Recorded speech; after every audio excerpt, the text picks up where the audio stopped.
میرا گھر ہے، میں کسی کو ٹاور لگانے دوں یا نہ لگانے دوں، آپ مامے لگتے ہیں؟ ہاں، آپ اس ٹاور کے لیے مجھے ریکویسٹ کریں، مجھ سے آ کر معاملات طے کریں، مجھے سیکیورٹی دیں، مجھے اپنی گارنٹی دیں، مجھ سے منتھلی اس کا رینٹ طے کریں۔ یہ تو معاملہ ہی کسی اور طرف جا رہا ہے۔ یہ جو بل پاس ہوتا ہے، ابھی ویسے رک گیا ہے لیکن یہ کرا لیں گے، میں آپ کو ایڈوانس میں بتا دوں۔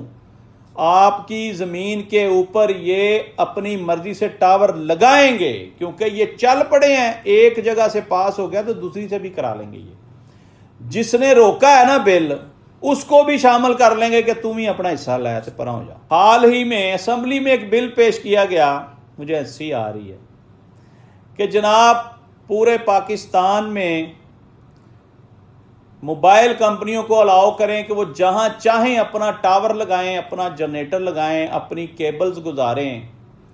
کوئی بھی شخص جس کی زمین کی ملکیت اپنی ہے، اس کا گھر اپنا ہے، اس کو انہوں نے بے بس کر دیا اس قانون کی وجہ سے کہ جی آپ روک نہیں سکتے۔ اگر کوئی کمپنی آپ کی پراپرٹی کے اوپر ٹاور لگانا چاہتی ہے تو آپ روک نہیں سکتے۔ جب آپ اس کو روک نہیں سکیں گے، قانون پاس ہو جائے گا تو پھر تو وہ آپ کو پیسے دے نہ دے، آپ کچھ نہیں کر سکتے۔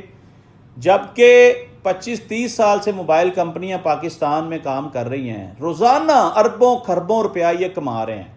مجھ سے پوچھیں تو پاکستان میں صرف اور صرف موبائل کمپنیاں پیسہ کما رہی ہیں اور ان سے ریلیٹڈ جو لوگ ہیں وہ پیسہ کما رہے ہیں۔ باقی بزنس سارے ٹھپ ہیں، انڈسٹریاں بند ہیں، باقی معاملات ایک سمجھ لیں اسٹل ہو کے کھڑے ہیں۔ ہم میکسیمم ریورس گیئر لگا پیچھے کو جا رہے ہیں۔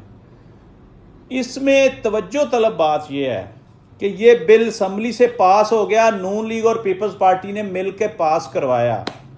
جب یہ بل سینٹ میں گیا، اس کے بعد اس نے پریزیڈنٹ کے پاس جانا تھا،